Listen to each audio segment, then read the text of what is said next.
Australia is in the game, but the field is continually changing, and we need to stay up with the field. In particular, the US, with its Inflation Reduction Act, is really becoming front and centre in the green transition, in the climate transition, and Australia really needs to keep pace with that. Well, there is a lot of finance needed to achieve the target, of course. Is the financial infrastructure there yet? Most of the building blocks are in place, and they've been put in place over the last 18 months or so, but we really need to see the follow-through in terms of the detail of the policy, and then you'll see the finance coming. The finance is sort of ready to go, the investment decisions are ready to go, but they need that clarity around detail. They don't need certainty, you can never have certainty, but they need that clarity around the policy detail to follow through on. And where does that clarity come from? Well, that clarity comes through, as I said, the details of the policies.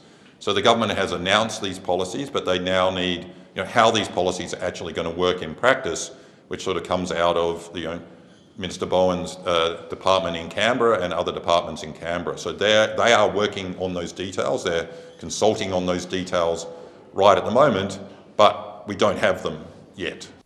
What is your view of how the government is approaching climate risk and mitigation? Is it doing enough?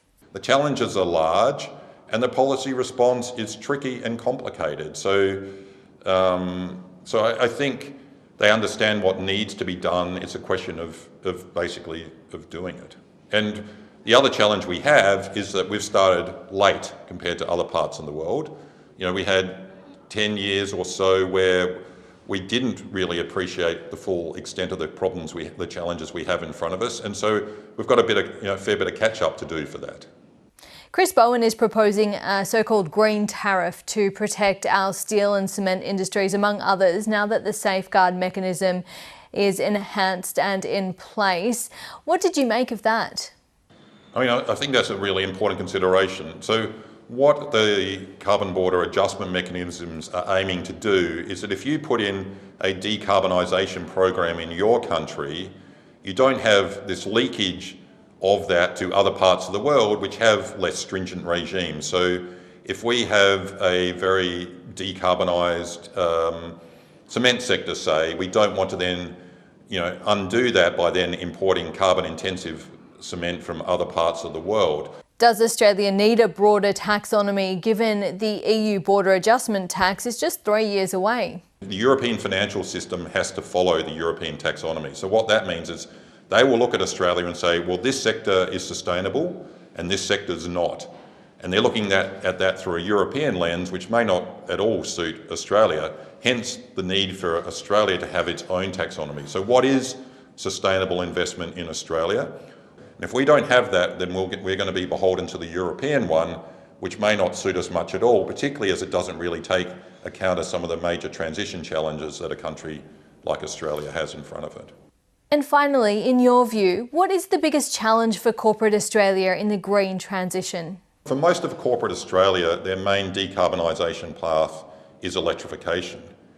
And for the harder to abate sectors, then they're generally going to be looking at some sort of green energy source, which also requires a lot of renewable generation.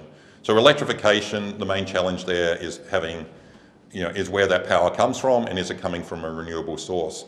So to my mind, a lot of this boils back to how much renewable generation we have in this country. So we have more than enough renewable capacity to decarbonise both the Australian economy and a bunch of other economies around the world. But it's only there, the potential's there, but we've got to realise that potential. We've got to stand up that renewable generation as quickly as possible and get it to where the users need it.